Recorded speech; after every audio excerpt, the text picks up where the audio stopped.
We are students from curriculum development.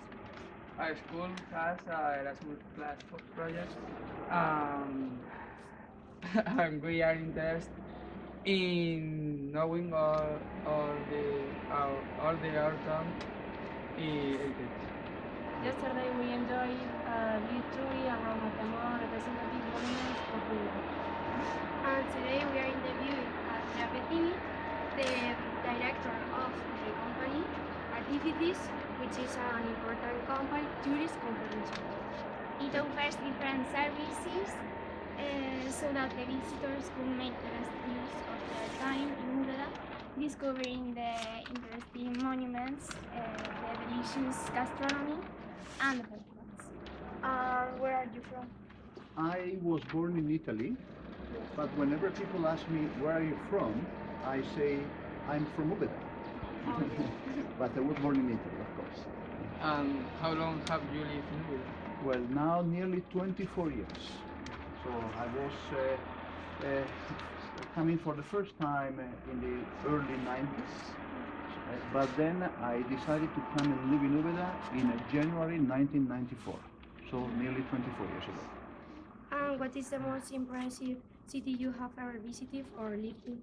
Well, before Úbeda, I've been living in Seville, I've been living in Paris, I've been living in London, and I was Wow. born and grew up in northern Italy, in a small town in the province of Mantova, which is also a very beautiful town, World Heritage by UNESCO. So I think that every place in the world can be really the most beautiful or the most horrible city. So the big difference, obviously, is the people you meet, and I've met wonderful people a bit everywhere. So I would not be able to say which one in particular, but there are some cities that are very impressive. Possibly, as a tourist, Paris might be the most wonderful place to visit. It is immense and there is so much to do, but then every other place can be as wonderful as any other. When I was living in Seville, I met people from Úbeda. There were a couple of girls from Úbeda studying at the university in Seville, and they were my neighbors.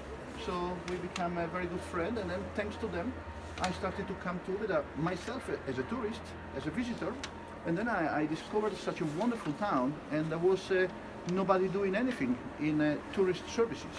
So after an interesting course and then a brave decision, I decided to come here to Úbeda and set up a company in 1994, and I'm still here. If you were given a free ticket to any part of the world, where would you go?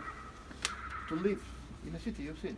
Yeah. Well, I don't know really. Maybe now one of my dreams maybe will be visiting Latin America, South America. If you have to define our town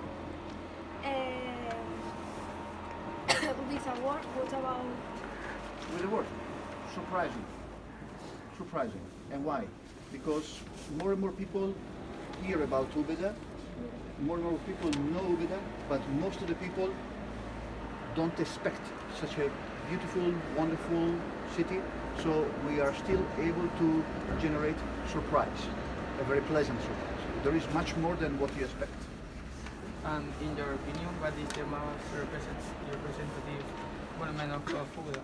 The Chapel of the Savior, without any doubt. It is really the most interesting and the most wonderful private property.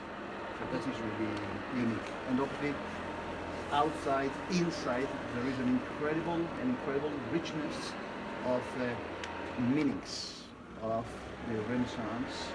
And well, we should give it a couple of hours only to the Chapel of the Savior to know about art and to learn about architecture. Next time.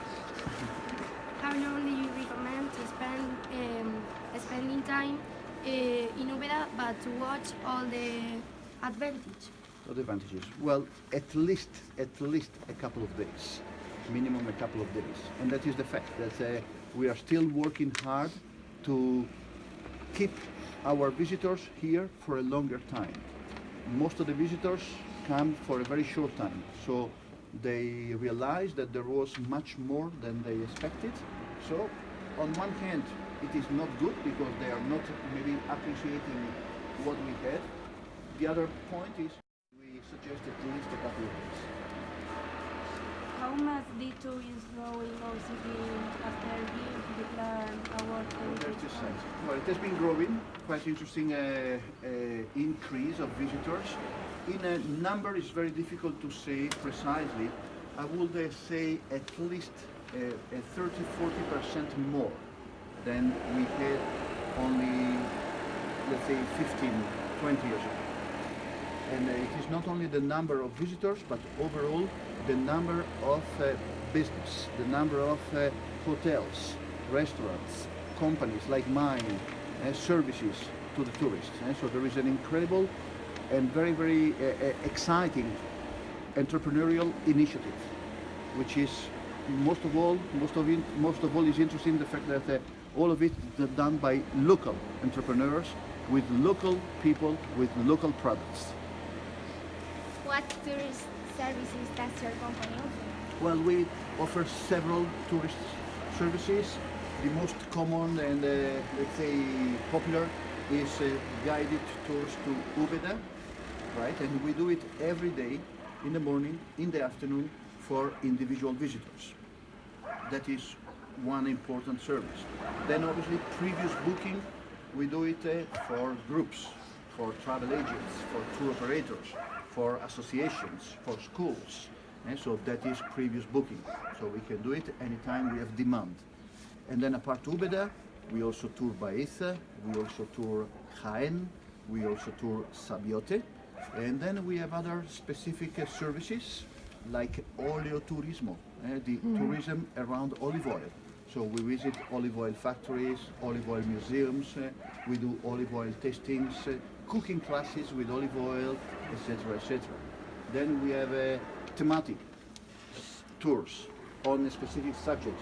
As an example, literature tour. We have one of the greatest living writers in Spain now, in the world, I will say. He is called Antonio Muñoz Molina.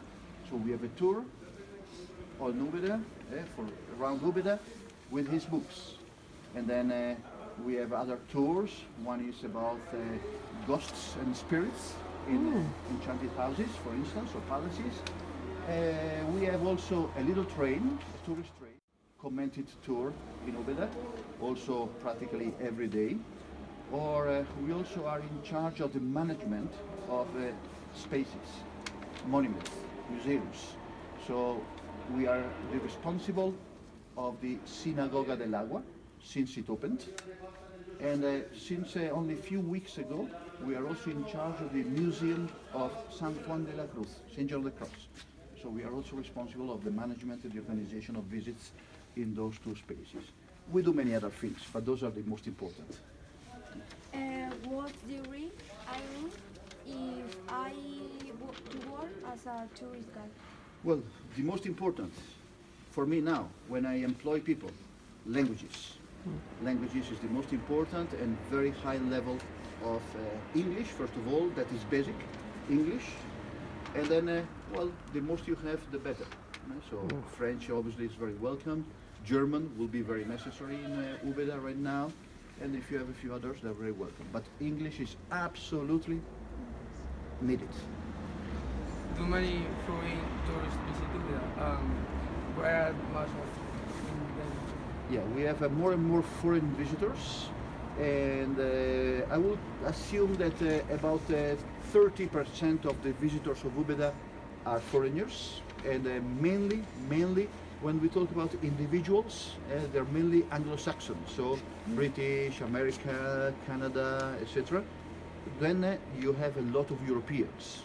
So apart of the British, you have a lot of French, a lot of Germans, a lot of people from the Belgium, Holland, smaller countries, Scandinavia, Italians also. That is the main market. That is the main, let's say, region from where our tourists come. How many French languages does a guide tourist need to speak? Well, according to the law, you need the 2 foreign languages, and then according to parade in the street, and then you have music, and then you have well, different festivals through the year that are very, very attractive also to young people. Sorry? Can I make you? Oh, yes, of course. How did you learn so much information in country? Studying. It's easy. Studying. Studying, read a lot, listen and absorb the information, keep what is really important, forget about what is useless. But then I have been studying a lot and I still study a lot. I still read a lot and you're always learning every single day and learn through the book and learn through the people you meet. All the conversation, all the questions they ask me, all the questions I ask them, that is a very, very informative experience, and obviously you're learning day after day. Thank you.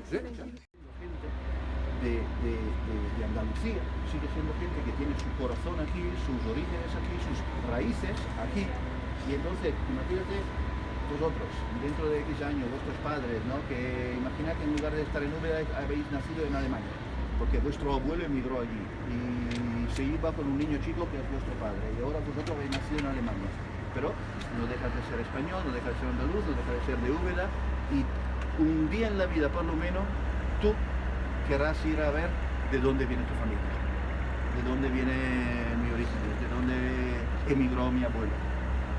Vendrás. Imaginar el caso este multiplicado por millones de personas. Entonces es un proyecto eso de Andalucía.